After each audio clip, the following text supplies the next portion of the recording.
आप सभी को मेरा नमस्कार और प्रणाम। मैं अनीता गोस्वामी आज आप सभी के साथ हमारे उत्तराखंड की बदहाल स्वास्थ्य सेवा का एक प्रकरण साझा कर रही हूँ, जिसमें कि एक परिवार रोज़ के लिए बिखर गया और छोटे बच्चों से उनकी माँ का साया उनके सिर से हट गया है। एक महिला हमारे बीच से रोज़ के लिए हमें छोड़ के चली गई हैं। पहले तो भगवान उनकी आत्मा को शांति प्रदान करे।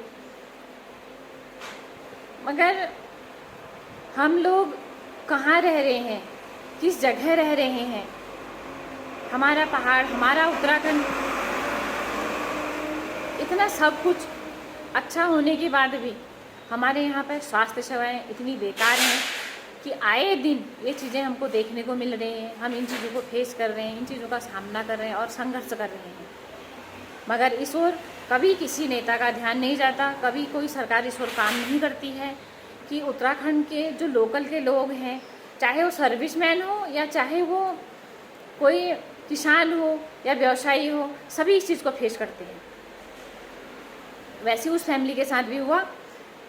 उनकी वाइफ को पीलिया हुआ था, उन्होंने लोकल में ट्रीटमेंट कराया। ट्रीटमेंट जो वैद्य के द्वारा होता है वो उनका करा गया था, मगर उनका पीलिया कंट्रोल में नहीं आया। फिर उनको किसी ने रानीखेत का हॉस्पिटल सजेस्ट किया और बताया कि वहाँ के जो डॉक्टर हैं वो बहुत अच्छे हैं और आप वहाँ जा कर के अपना ट्रीटमेंट कराइए। वहाँ जाने के बाद डॉक्टर ने उनको 15 से 20 दिन एडमिट रखा, अच्छा खासा बिल बनाया। और बिल बनाने के बाद जब डॉक्टर को ये मालूम हुआ कि ये महिला बचाई नहीं जा सकती है, ये मरीज़ हमारे कंट्रोल से बाहर हो गया है, तो उन्होंने उनको डिस्चार्ज दे दिया। आज रात को महिला अपने रूम पर आई, अपने बच्चों से बातचीत करी, उनके साथ खाई, उठी बैठी और दूसरे दिन शाम को 4 बजे से उनकी तबीयत फिर ख़राब होने लगी और वो बेहोश हो गई। वो अपने बच्चों को पहचानने से इनकार करने लगी, अपने पति को पहचानने से इनकार करने लगी। किसी को नहीं पहचान रही थी, अगल बगल पड़ोस में किसी को नहीं पहचान रही थी। जब उनको चकोटिया स्वास्थ्य केंद्र ले जाया गया तो यहाँ पर तो वैसे भी हर हमेशा अभाव ही रहता है हर चीज़ का, तो उनको यहाँ से उनके पति ने कहा कि हम दिल्ली दिखाते हैं, तो उनको दिल्ली के लिए रेफ़र कर दिया गया। दिल्ली जाने के बाद वो महिला 3 दिन आईसीयू में रही और चौथे दिन उनका देहांत हो गया और वो हम सबके बीच से चली गई। मगर उनका परिवार, उनके 2 छोटे छोटे बच्चे हैं। बिटिया उनकी शायद 5th या 6th में पढ़ती है और बेटा उनका 1st में है। कितने परिवार बदहाल स्वास्थ्य सेवा का अंजाम भुगत चुके हैं और पता नहीं कितने परिवार भोगेंगे। क्या आज तक हमारे उत्तराखंड में कोई ऐसा नेता नहीं आया होगा जिसको ऐसी बदहाल स्वास्थ्य सेवा दिखी होगी?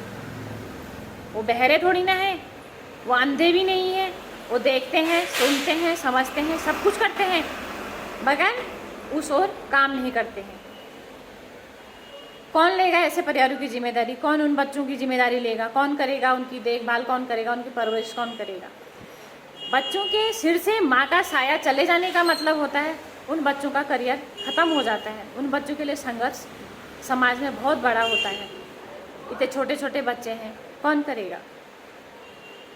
कब सुधरेंगी स्वास्थ्य सेवाएं? कब इन और हमारी सरकारों का ध्यान जाएगा?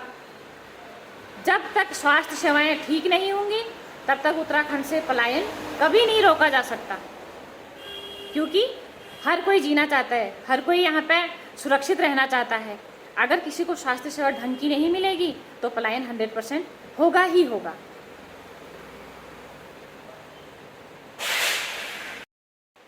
ऐसे झोला छाप डॉक्टर जिन्होंने उस महिला को एडमिट करा और एडमिट करने के बाद अच्छा खासा बिल बनाया और अपना जेब भरने के बाद जब उनको मालूम हुआ कि अब ये नहीं बचाई जा सकती तो उन्होंने उनको डिस्चार्ज कर दिया। ऐसे डॉक्टरों पर कार्रवाई होनी चाहिए और ऐसे हॉस्पिटल बंद होने चाहिए जिन्होंने हमारे पहाड़ में, हमारे उत्तराखंड में लूट खसूट मचा रखी है। चाहे वो गरीब हो, चाहे वो अमीर हो, वो सबको इस तरीके से लूट रहे हैं कि जैसे कि उस व्यक्ति के पास पैसों का पेड़ लगा होगा या उसने अपने अंदर खजाना भर रखा होगा।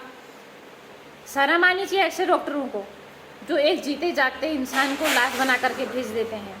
डूब मर जाना चाहिए ऐसे डॉक्टरों को, जिनको इतनी शर्म नहीं आती है कि अगर कोई मरीज़ बचाया नहीं जा सकता तो आप उसको कहते क्यों नहीं है कि आप दिल्ली चले जाइए, आप अच्छी जगह में जा कर के अपना ट्रीटमेंट कराइए।